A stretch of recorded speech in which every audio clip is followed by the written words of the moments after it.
It's a wonder I can think at all. Welcome to Picture This, Tampa Bay's only call-in talk show devoted exclusively to photography. Hosted by Jeff Donald, myself, Lou Donald. Good evening, Jeff. How are you doing? Lou, good. How are you tonight? I'm great. Looking forward to tonight's show. I think it should be fun. Yeah, we don't have a guest in the studio, so it's you and I and Cedric who will get us through, our engineer. And we've got a lot of interesting topics to talk about today. I had a pretty full day, though, today, so to speak. Yeah. Started out this morning, we had a photo walk with the Florida Center for Creative Photography. And I know this didn't start out looking like a great morning with the rain we've had and Tropical Storm Andrea earlier this week, but we had a great time out at Lettuce Lake, one of the premier county parks in Hillsborough County off of Fletcher. And we had a great time, saw some interesting birds and dragonflies. It's that time of year, but the amazing thing was there were no mosquitoes yet. I think the rain must have drowned them all. So, we did that, and then Teresa and I, we went to the exhibit at the Florida Museum of Photographic Arts, in the Cube, as they call it. That's right in front of the beer can building. All the Tampa natives will know that building. And the Florida Museum of Photographic Arts, they have a great show with photographs from Vivian Maier, who many people go, Vivian Maier, who the heck is that? And until a few years ago, no one knew about Vivian Maier. She was she kind of worked as a nanny, never married, and took in the course of about 40 years 100,000 images, and most of them never printed. And the work was accidentally discovered after she passed away, and it was a few years ago, 2005, 2006, something like that. And a couple of collectors stumbled onto her negatives as they were about to be auctioned off, got them, and they've started printing these things and discovering what a treasure trove of images from the 50s, 60s, 70s. Most of this time was spent in Chicago area, but she did take road trips. And somebody compared her to Lee Friedlander without a Guggenheim grant, which is what it would appear, that all the money this person made basically as a nanny, she poured into photography. And they have a nice exhibition, probably 50 to 75 of her images, and a real step back in time. So I would encourage anybody to go to that show, and I know it ends fairly soon. So that was my weekend. What did you do this weekend? Well, not a whole lot. Yeah. Went to church this morning. Get some good afterwards. Pictures there? No, I haven't done a lot of photography there. Yeah, well, that happened. So we got the show tonight. You've got a segment, though. You've got a website for us this week? Yeah, really great, what I think is a really great photographer who shares a name with a professional golfer. Okay. There's no relation that I know of between the two, or that they seem to know of. But it does mean in looking for the website, there's something important that you have to do. Sure. This guy's name is Robert Garrigus. Uh-huh. And when you look for it, you have to put in Robert dash, not underline or underscore, right, dash, GARRIGUS.com. Yeah. And then Google will find him. If you don't put the dash in there, all it will pop up is just thing after thing American after thing professional golfer. about American professional golfer. Okay. However, stunning landscape photographer. Wow. 19 galleries, or he calls them portfolios, I think, on the site, with several hundred images, which he does sell for reasonable prices, but also some interesting things about him. A variety of locations that he's photographed in England and in Europe, Norway, Iceland, Slovenia, Slovakia, just some fantastic images. Yeah. And also, I think he's got one about information or something like that up at the top. Yeah. And one of the things that he does, which I thought was really interesting, is he tells you what gear he owns. Mm-hmm. Under the About category. Yeah, About. Yep. which I thought was kind of interesting. And for those that read some of the English camera magazines, which I do, one of the bigger ones is called Practical Photography. Right. He is a 2-time winner of Practical Photography's Photographer of the Year. Wow. And that basically is done by submitting photographs about particular assignments each month. Mm-hmm. And just an amateur with professional results. Yeah, yeah. I'm looking at his gear and stuff. He's a Canon shooter. Yep. And definitely landscapes and Oh, yeah. things. Yeah. I don't Interesting think I looking saw a stuff. person in any one of those images that I looked at. No, but wonderful assortment. Yeah, it's a nicely done website too. So we'll get that link up and people can check it out. And we should give out some numbers for folks too. Yep. We are Pinellas County. If you want to call us with any kind of photography question, software question, computer question, give us a call. 727-441-3000. That's in Pinellas County. Toll free, you can call us at 866-826-1340, and we'll take your call. Or you can email us your questions. I've got one email already. It is picturethis.questions. Make sure you get the S on the end, plural, at gmail.com. And we'll go ahead and actually get that first email right up, because it kind of ties in with a couple of activities we've got going on. And I'll tie those all together in a minute. But having seen the show today and some things like that, the Vivian Myers show, and we've got the Florida Center for Creative Photography's got an upcoming photography show that will be starting in August. It'll run August, September, October. It's a members show that people can enter.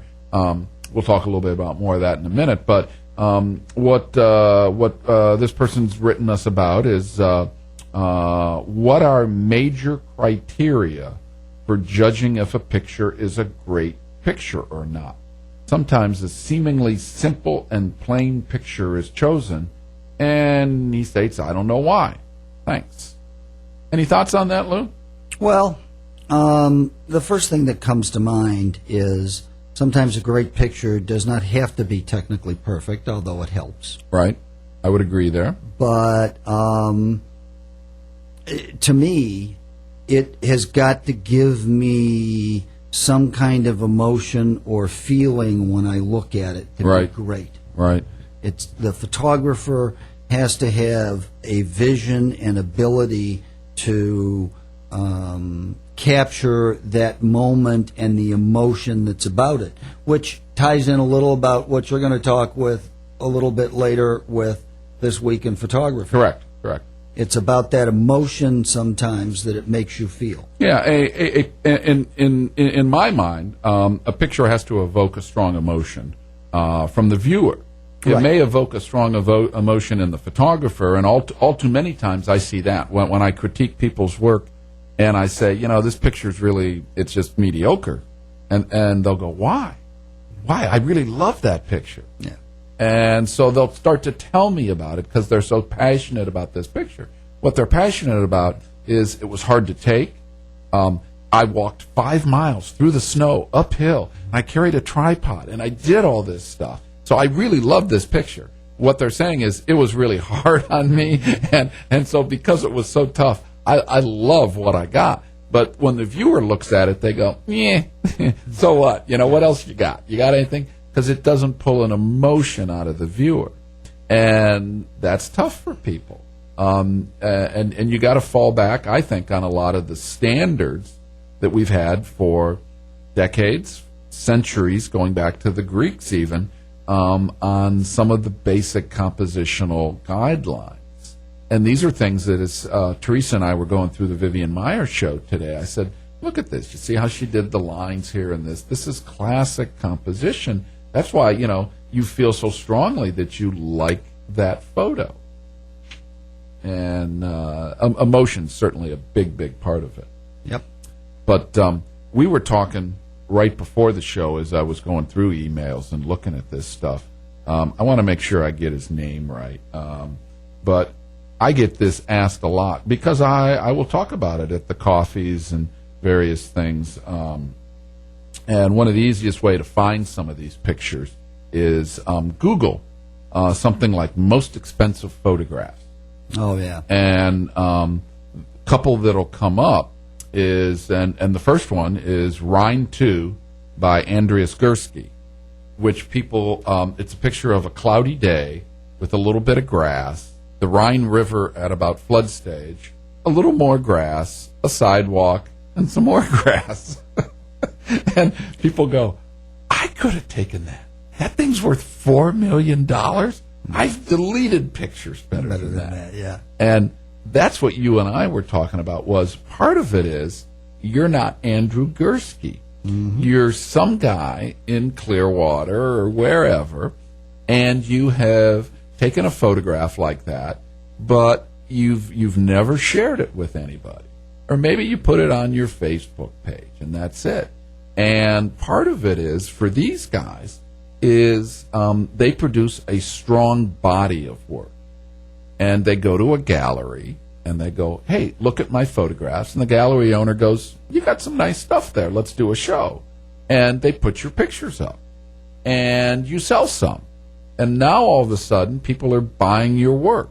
And you need to be consistently innovative and creative and original in what you do. You know, another one, prior to Gursky's piece, was a woman named Cindy Sherman. Oh, yeah, sure. Who's about my age. Yep. She's in her mid-50s. And she took a self-portrait labeled like number 96. That's an original name. And it's a self-portrait of herself in a orange blouse with a orange checkered skirt, and in the 70s. So she's in her teens or maybe early 20s. And she's just laying on the floor.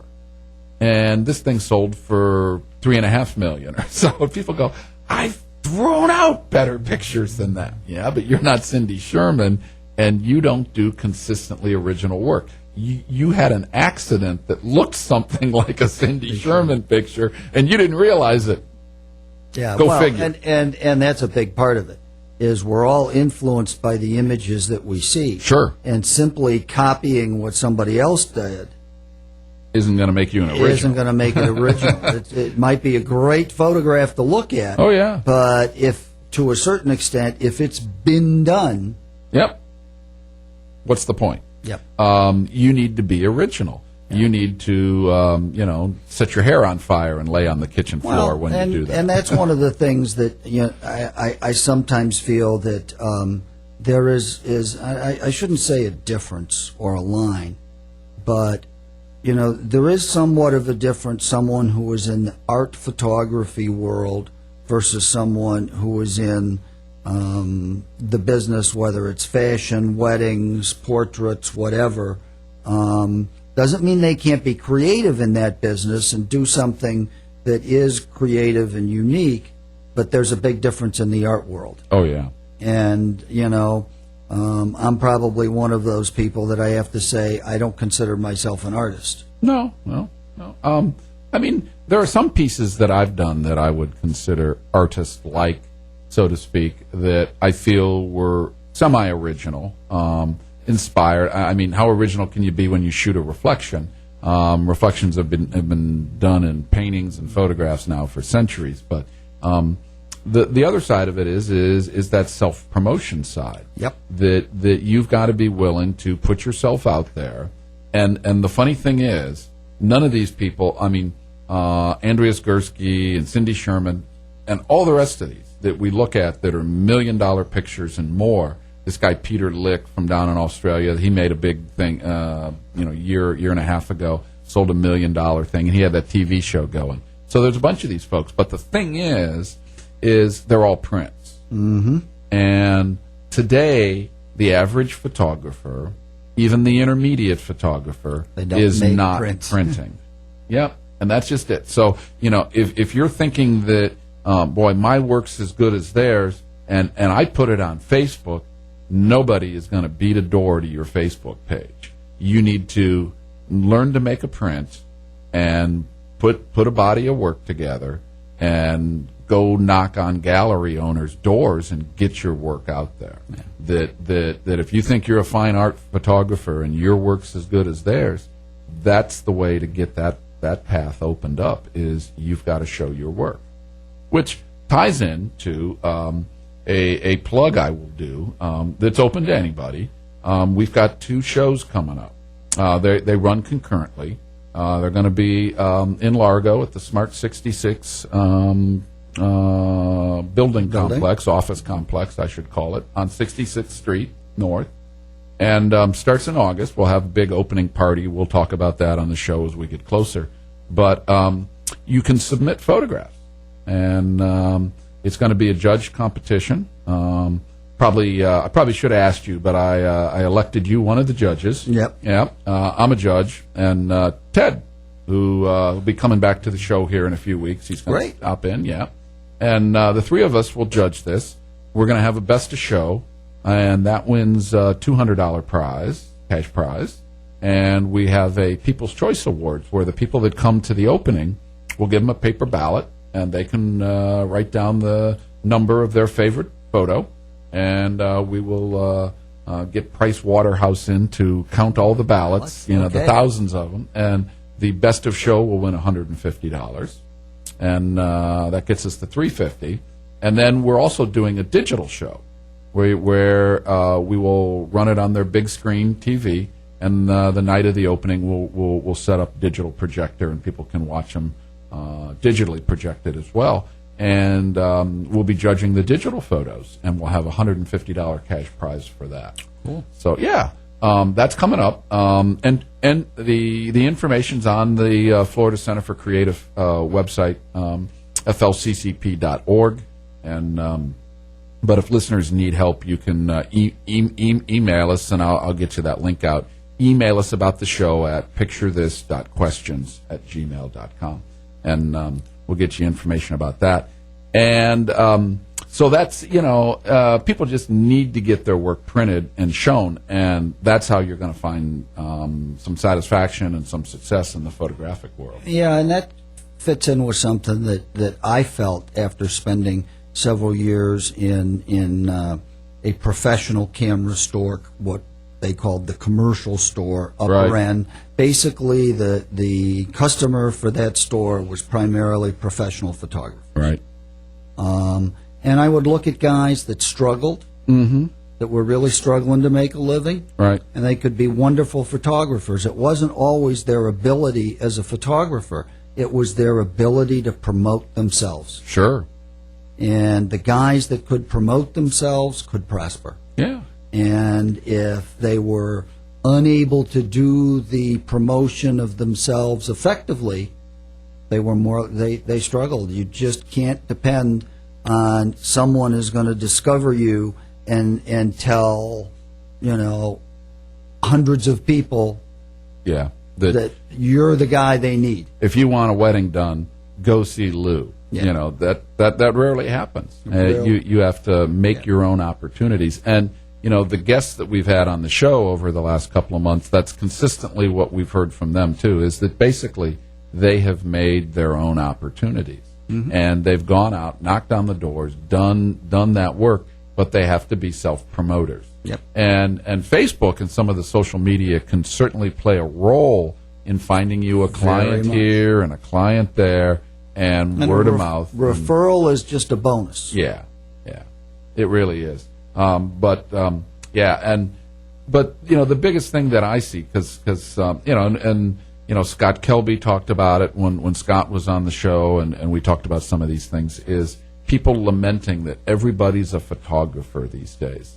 And everybody may own a camera, and they may be capable of doing some of these things, but most of these people are terrible at marketing. Yeah. And so you go, well, I lose the job to Uncle Harry. Probably wasn't a job worth having anyway in the overall scheme of things. You need to be aiming at a better clientele, and the way you're going to find that better clientele is through effective marketing. And I've talked with a number of photographers over the years that the way to do that, there's a number of resources.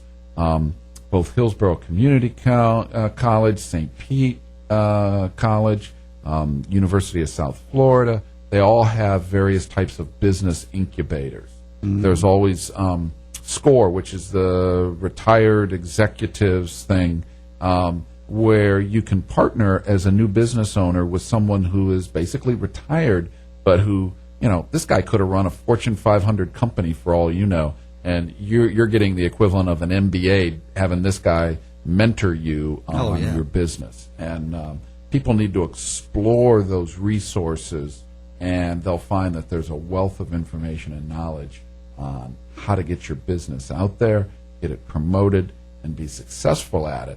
And that's what the guy who just bought a digital camera is going to be clueless about. And he's going to fail because he's a poor business person. The people that survive, they may not be the absolute best photographers. That's right. But they're some of the best marketers and best business people. And that's really the bottom line, I think. Yeah. I'm going to move on here a little bit and talk about This Week in Photography. Okay. And I think we probably beat that up pretty well. But This Week in Photography, we talked a little bit about some of the situations surrounding some of these things recently with our This Week in Photography. But this is a kind of interesting week. This was the big event was June 8th, 1972. Happened in Vietnam. And I think the fact that we've probably done, this is at least the second, maybe the third, this is the third, where it's revolved around the Vietnam War era. So it's from producing Pulitzer Prize winning images and this, you can tell what an impact that kind of 10-year period had on the world when some of the most stunning images, memorable images, unfortunately came out of a tragic war.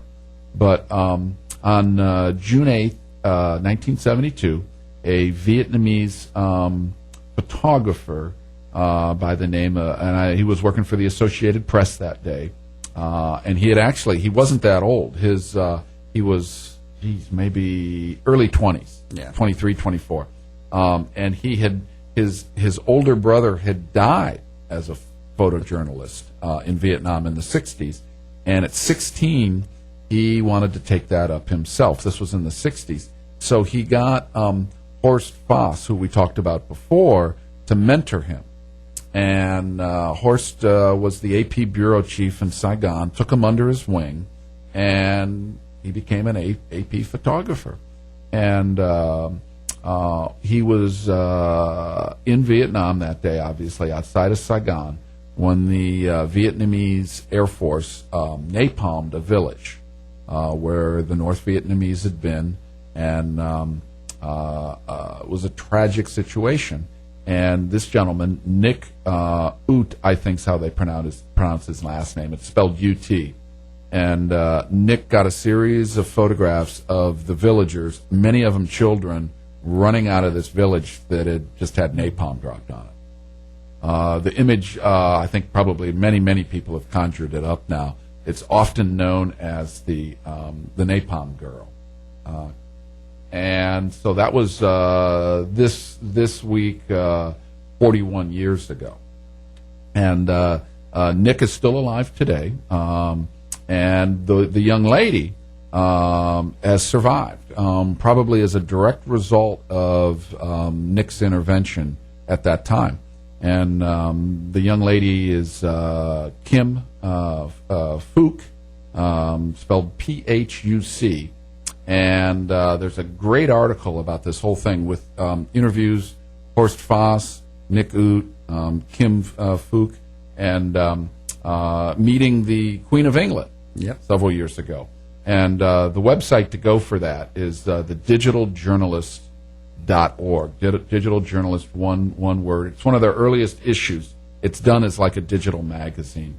And just an amazing story. Many of Nick's original photos off of that roll, film era, are on there too. You can see the planes dropping the bombs, the explosions in the village, and he was the only photographer. There were 4 or 5 of them. There was an NBC News crew there that day, and Nick was the only one that got these pictures. One of the famous photojournalists, David, I can't remember his name, He was changing roles when it happened. Oh. I mean, this was the film era nightmare because you had 36 rolls and you'd carry multiple bodies, but he probably burned them up with the explosions and the this stuff. airplanes, Yeah, figuring that was going to be the end of it, not imagining this. So when these villagers start streaming out, he's rewinding film and changing film.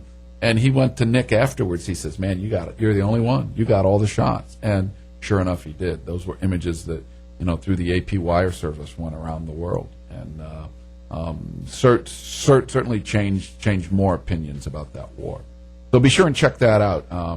The Napalm Girl, Kim Fook. So, what are we going to talk about now? Well, one of the things that I think that's been interesting that's been coming out in some of the newer cameras, besides the mirrorless cameras, in a sense, there's nothing new, but we're seeing an influx, and we've talked on the show about the Ricoh, GR4? Yeah, the GRD4, which GRD4. Which is a 28 millimeter equivalent lens. Yep. Fixed lens, not no a zoom. The whole emphasis is on image quality, sharp lens, so forth, and being small and pocketable. Yep. And we're seeing some other cameras coming along in that vein, and that's, to me, shows the maturity that's coming to digital cameras. Looking for those little niches and going back into film cameras like the Contax T2. Go back a little further and you find the Olympus XA. Go back a little further and you find the old Rollei 35. Just filling the niches now in some very cool cameras. Yeah, it's it really is. Manufacturers, I think, are starting to look for these niche markets to make more profit because the market is maturing. And while it took off with gangbusters, and every year, 18 months, we were seeing these huge innovations, we're not seeing those anymore. And so people are settling into owning their cameras for a fairly long period of time. I mean, even now as an active photographer, I bought my Canon 7D in August of 2009.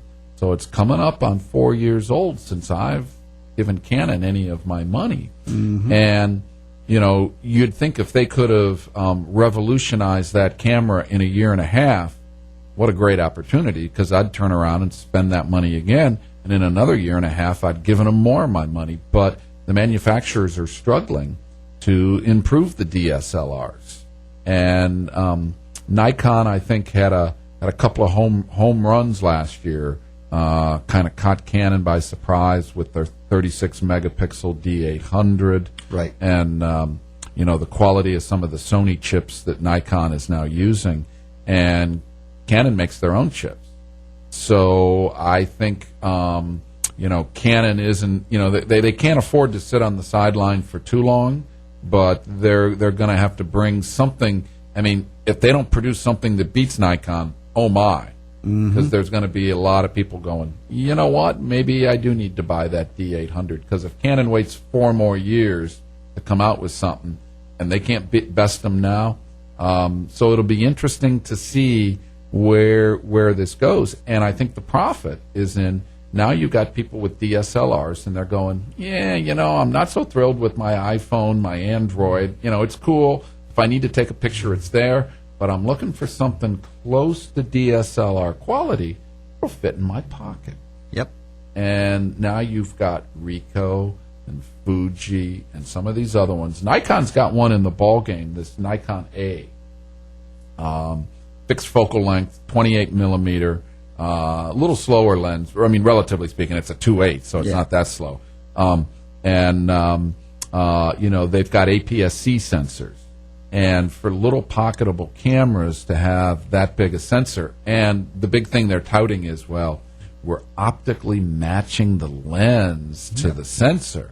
So now you're going to get, DSLR image quality because all the care we're taking with the optics and the sensor, looking at them as almost like a single unit, as opposed to two separate things, and you get what you get with a DSLR, because how can you fine tune a sensor to 30 plus lenses? Right. You can't. But if you got one lens That doesn't come off. and limited zooms, these aren't 50x zooming lenses like some of the Canon stuff and Fuji, well, not Fuji, but Panasonic, some of the other ones, Lumix stuff. And now you've got some real opportunities, and these people are willing to pay big bucks. Yep.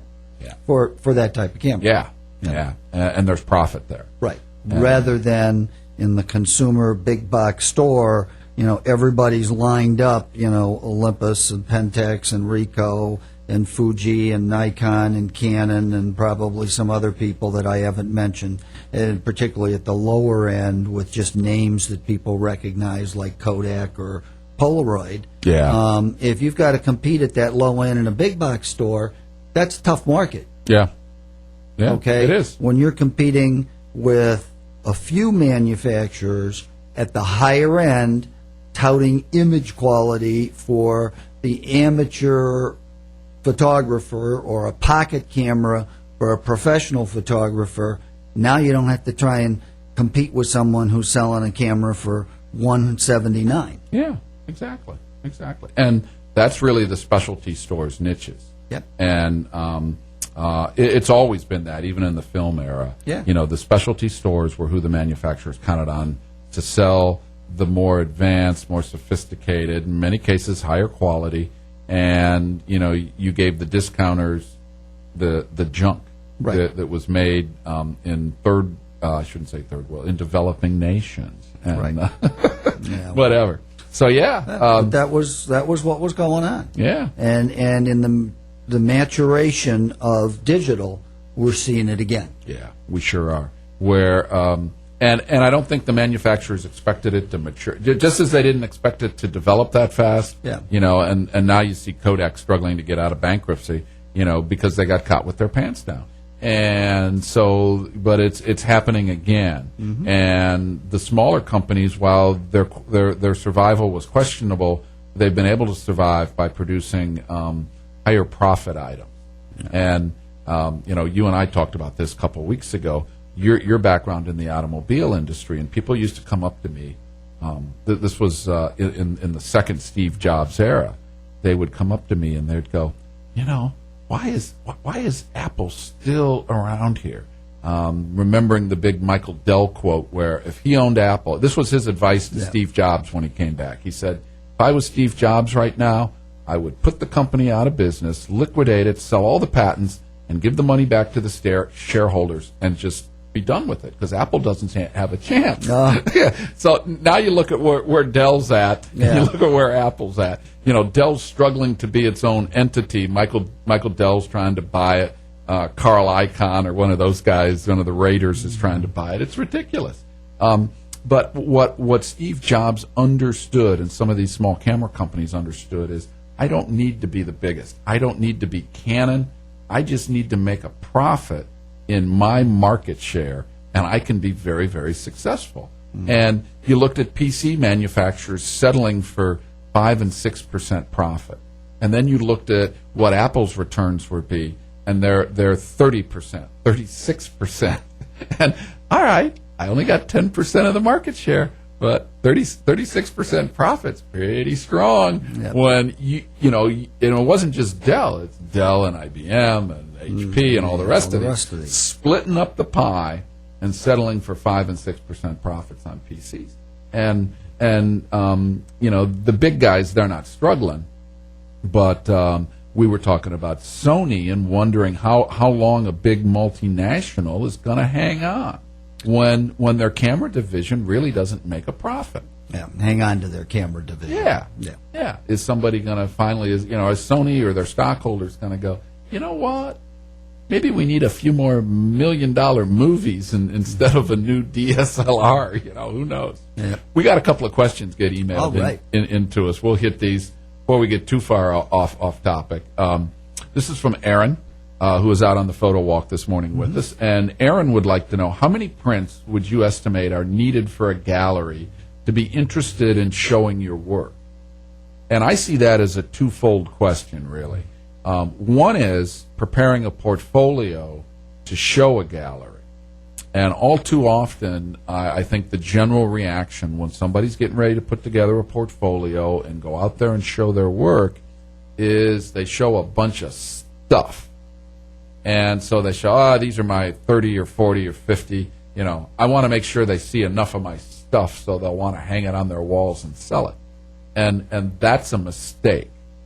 You need to just show 10 or 12 really strong images that represents, that represents what you're doing.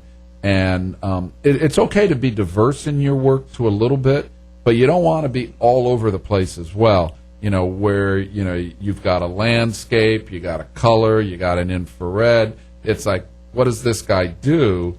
You need to have a little bit of an organization in that portfolio. A little bit of a theme, a little bit of this is what I do. Yeah, and if you are multifaceted and you go, I've got some great black and white landscapes, and I've also got these great color portraits, then you need two portfolios, not even in the same book, so that when you target a gallery, you look at what that gallery represents, and you're going to find that galleries are unique, that they're not all over the place either. They will have a breadth of work, but the same place that shows landscapes probably doesn't have a lot of sports photographs in it. Yeah. And so you need to be able to have, if you go into a landscape gallery that's mostly landscapes, still lifes, those kind of things, you've got a portfolio that fits that gallery. You go into another one that shows more maybe street photography, people, you've got a strong portfolio that way, or it's not your mix. You need to be looking at another gallery.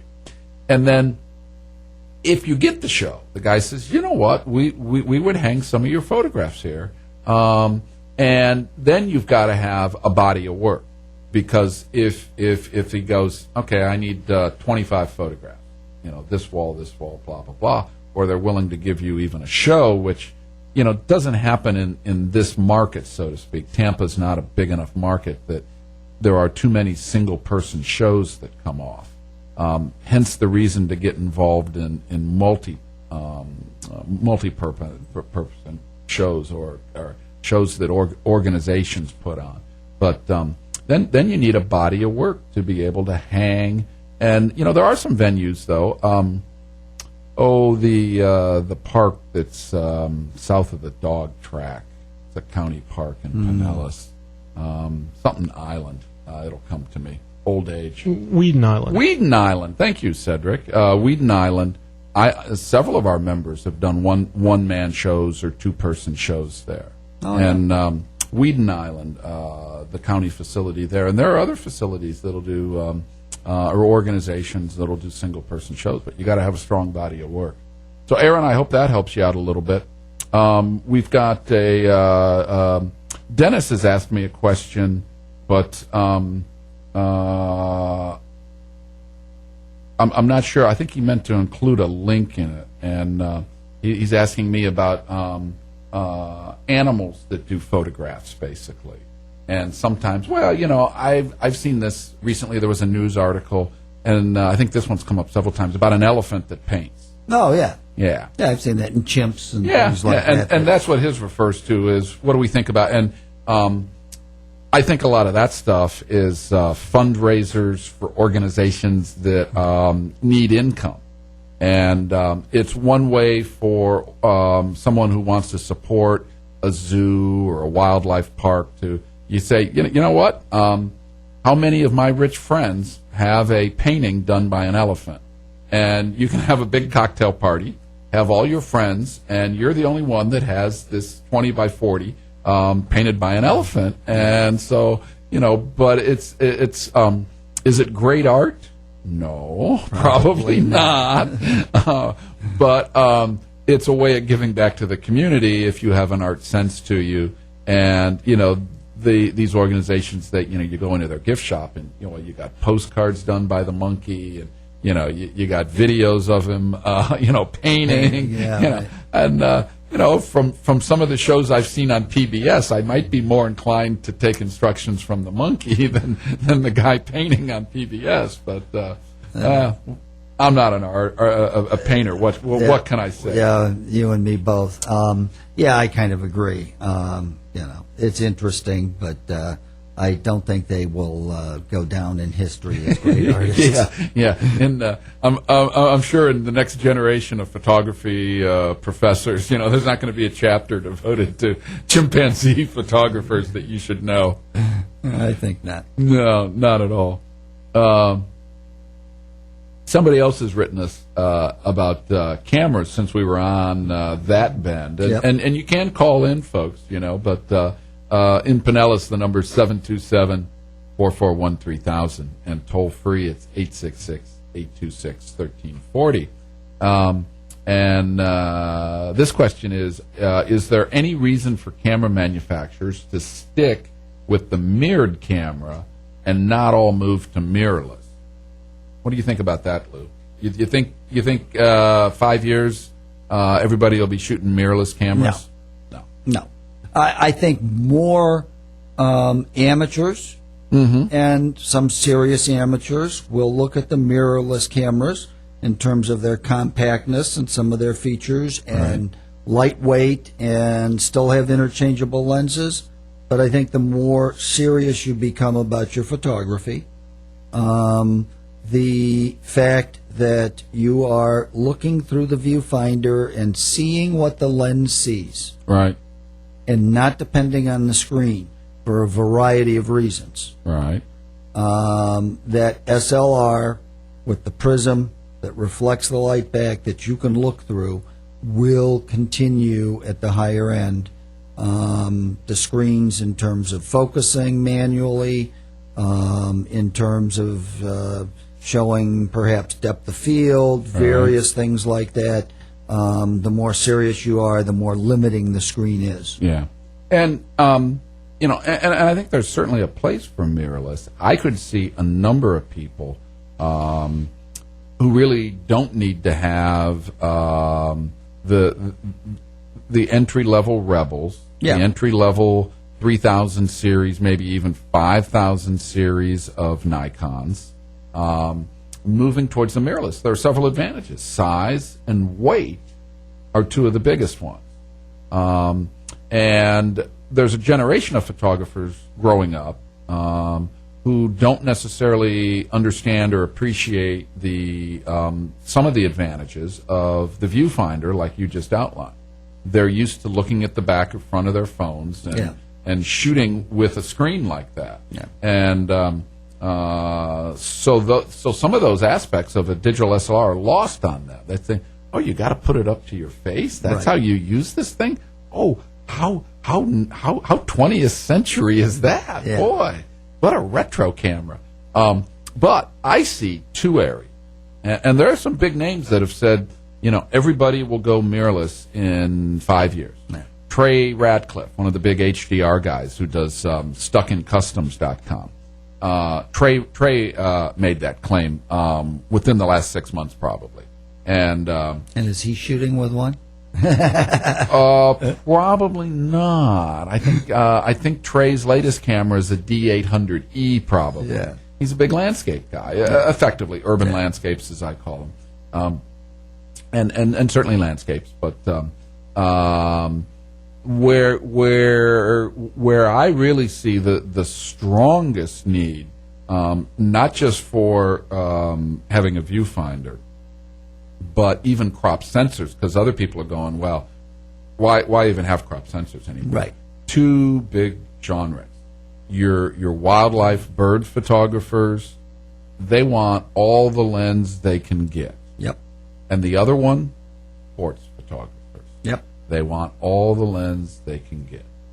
Other genres, other things, they will adapt. They will, and there are advantages to mirrorless cameras because of the compact size. They're unobtrusive, things like that. So for street photography, where you don't want to be this guy with this huge lens and everybody kind of just splits and goes around you, and you don't get those intimate shots. Point and shoots, mirrorless cameras, that OMD whatever 5 thing. Yep. Some pretty cool cameras are out there in the mirrorless cameras.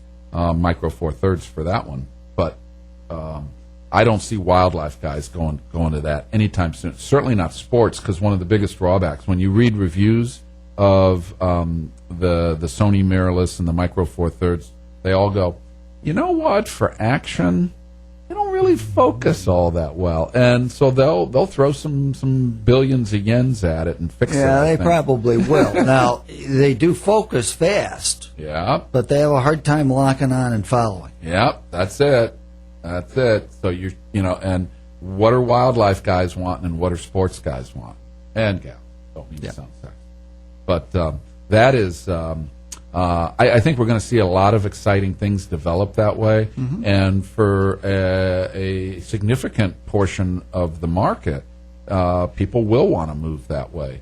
And I remember when I got started in photography in the 70s, first camera I bought was an OM1. Yep. And what Olympus is advertising, they had two sort of attacks. One was lending credibility to the Olympus name, was that many National Geographic photographers shot with Olympus.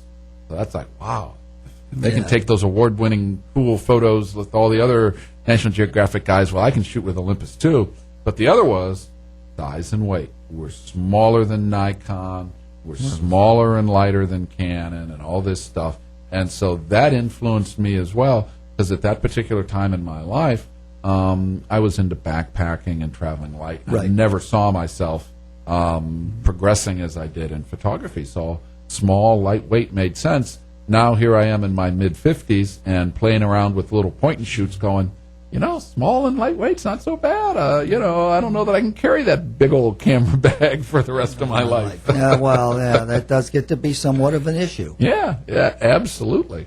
But, the thing there on that subject to a certain extent, I mean, these days, with a crop sensor camera and an 18 to 50 and a 70 to 300, I can pretty much put those two lenses and a camera body in a bag, which isn't going to be light.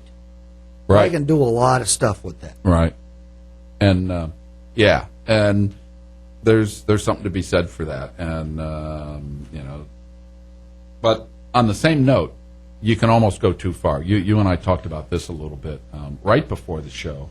And with our brother Dave, being in the journalism industry for a number of years, there was a significant thing that took place in the journalism, photojournalism in particular, market this week. The Poynter Institute down in St. Pete has done several articles on it, so you could go to pointer.org, and I think it's .org, and check out their stuff. But the Chicago Sun-Times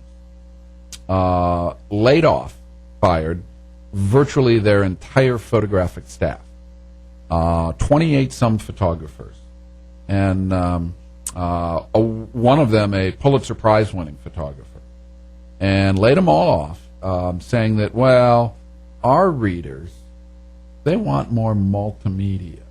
So we're going to arm our reporters with iPhone, and we're going to give them some training with iPhone.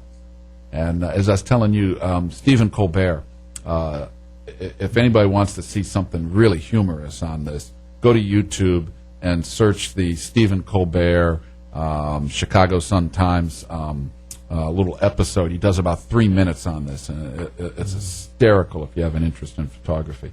But it's really a sign of the times. There were a lot of tweets over the next couple of days about, these are college students, things like that. Well, there goes my career in photojournalism, because they see this as handwriting on the wall. Yep. But truthfully, it's I don't think it is. I mean, this is a newspaper that was not the market leader. Chicago Trib in that market is the market leader by a magnitude, and this is a newspaper that's struggling to stay alive, and they need to cut costs. Yep. And photojournalism, it's like, well, someday, pretty soon, we might be all electronic, and we just need a lot of video. and we can grab stills off of that.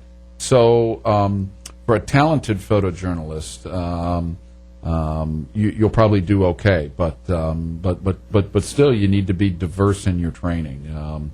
Multimedia is certainly the buzzword, and papers are going electronic. Not totally, not the best ones, but all of them have a varying degree of internet presence. Oh yeah, sure. And building paywalls and some of these things. But talking about the Pointer, they have an amazing show going on right now. That's right. Yeah, and we are going there, and this is a special treat.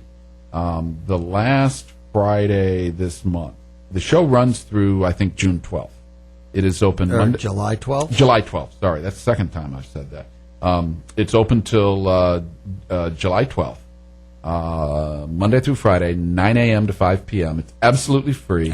There is free parking at the Pointer as well, off of 2nd Street South, I think that is. And we're going there Friday, June 28th at 11 a.m. It's the White House News Photographer Association. The title of the show is Eyes of History, and these are the best and the award-winning photographs from the White House News Corps. Yeah, basically. And they're not all political images as well, because they do cover the Washington, D.C. area. And so these are photos that were entered. Many of them are category award winners, best of show, all this kind of thing. It's absolutely free. To have a show of this caliber in St. Pete is absolutely amazing. But on top of that, we have a special tour guide that day. Kenny Irby, who's on the senior faculty at the Pointer, started their photojournalism program there in the 90s. He's their community outreach person, diversity person. Great guy. Shot for a number of years for Newsday, if I remember correctly. He's on the committee to help pick the Pulitzer Prize for photojournalism. Kenny's going to be our special host and guide that day. And so you'll have plenty of opportunities to get expert insight into these photographs and the process, the people. Many of these photographers he knows, he's friends with them. Sure. And not only that, at noon, Kenny's going to come to lunch with us. Wow. And share some more insights. You'll have great access to Kenny. So be sure and sign up online. It's absolutely free. And come out with us on Friday, June 28th at 11 o'clock at the Pointer. Free parking, free everything. So we're going to see that show. And, you can kind of see a theme here. I went to a show. We talked about the show, the Vivian Maier show. And there's another great show going on that we're going to go see this coming Saturday. Yep. That is the 15th. We're going to see the work of Michael Eastman. Everybody goes, who? Well, Michael Eastman has spent some time in Cuba during the 90s. He has a large body of work, and large in several ways. He shoots with a large format camera, and his prints are about 6 foot by 8 foot. There's about 30 of them at the Tampa Museum, not the Tampa Museum or the Florida Museum of Photographic Arts, but on the other side of Curtis Hickson on Ashley is the Tampa Museum of Art. Sits behind the Children's Museum right on the Hillsborough. We're going to go there and see Michael Eastman's photographs. This should be some amazing work. I've seen a few of them, and they are stunning. And certainly one of the first things, when many people have never seen large prints. Large prints, yeah. And I've seen some of Ansel Adams' works that have been done large like that. Clyde Butcher's come to mind. And that's kind of the feeling I got when I saw some of Michael Eastman's. They'll take your breath away. They are huge, and what an emotional impact these images will have on you. And it's Life in Cuba. The title of the show is Faded Elegance, and an interesting insight into life in Cuba just a decade ago. So we'll be doing that. The St. Petersburg Museum of Fine Art has a show going on too that we'll probably get to in July. So why am I talking about these things? Today was awful hot on that photo walk. Well, that's partly true, but I mean, I've always been a big believer that as a photographer, when I go get inspired by other people's great work, I benefit. Oh yeah. As a photographer. One of the things I tell all my students, when I teach the boot camps and other things is, the best way to improve your photography is to go out and shoot more pictures. Mm-hmm. Be a photographer. You can read about it, you can read online, you can read books, you can do all of this stuff. But until you're actually pressing the button and taking pictures, you're just talking about it. Mm-hmm. And the second best way is to look at great photographs. And you can do it online, but it's not going to have the same impact as going to a show. You want to talk about pulling an emotion and a feeling out of somebody. That's what does it. When you're standing before that print and you're looking at it, sometimes images will take your breath away. And that's what you got to do to become a better photographer and look at that. Teresa came away from seeing the Vivian Maier show, and she says, man, I learned some stuff today. I studied some of those pictures, and they're ingrained in my mind right now. Mm-hmm. And I'm going to do some of that stuff, and I'm going to take some cool pictures. And that's how a show can influence you and inspire you like that. You got to do it. You got to if you're not taking pictures, you got to look at great pictures. That's what you'll improve with. Thinking that reading a book or spending a couple hours on a photography forum, reading some of this stuff, I wouldn't call it a waste of time, but it's further down on my list as to a way you're going to improve. Yep. Yeah. Sad to say it, but you got to put in the time. Reminds me of, quote, Jay Mizell, who I've talked about a couple times on the show. One of my favorite color photographers. Jay's still alive, and Scott Kelby's got some great stuff with him. They're on his website. You can rent them just by the episode. It's called almost like a day in the life with Jay Mizell, where Scott goes around with them and they do some street photography and different things. But Jay Mizell has this great quote, which I'll paraphrase, but it's something to the effect of, if you're not out there doing it, you're just going to hear about it. Yep. And so if you don't go out on photo walks and you don't go out shooting, you go, wow, those people got some amazing photographs. Yeah, you get that result, but it's not the same as being there and pressing the button yourself and learning and improving and becoming a better photographer. I'll get off of my soapbox. That was probably exciting. We have one listener left, I think. Yeah, well, no, but I think those are important points. Oh, okay. And I really do, because this, to me, this is about photography. Yep. And photography is going out there and doing it. Yep, it really is. What are we going to talk about next week? Any idea? Oh, I don't know. I haven't heard the music yet. I know we're getting close. We got a couple of minutes left. Yeah. But I think we're going to have a guest next week, actually. Anthony Newman. Anthony was a caller last week when Nori was on the show. Mm-hmm. Anthony called in from Lakeland, talked about some of his cruise experiences. Oh, yeah. Yeah. And Anthony is a up-and-coming concert photographer. Okay. We've had a wide variety of photographers on the show. We had Anthony Murdo, who does mostly weddings and seniors, not old people. Lou, you're okay. He does seniors in high school. Had to get my old joke in this week. I was slipping. And then we had Wayne Cappell, and Wayne does mostly event stuff. Works for the Chambers and. Does some food photography, a few of the restaurants and things. And, of course, Scott, and we've had a couple other people. Jim Caldwell. Yeah. With photobug.com. I think it's .com. Photo, F-O-T-O. Jim's a travel photographer, basically. Been Mongolia and all kinds of places, Iceland. And Jim, different yet, but... Anthony, for probably not quite a year, he lives in Lakeland, and he's been able to go over to the House of Blues in Orlando and really start to perfect his concert photography. He's decided this is something that really interests him. And now he's shot a couple of bands and this and that, and he's done some concert-related things, and he's got the credentials now in about a year. And so, we're going to learn from Anthony. We're going to talk to him. I think he's going to come over for the show. He's going to drive over from Lakeland. That'd be great. Yeah. He may call in. I don't know yet. But he's going to talk to us about how in just the short time of a year he's been able to score some pretty cool gigs and have some access to some pretty major bands. Wow. So exciting stuff. But Anthony will be with us next week. And then we've got a couple other guests I'm working on. There's a gentleman, Nick, who runs an adventure photography kind of thing out in, I guess it's basically the Phoenix area. Mm-hmm. So he's going to be on in about 2 weeks.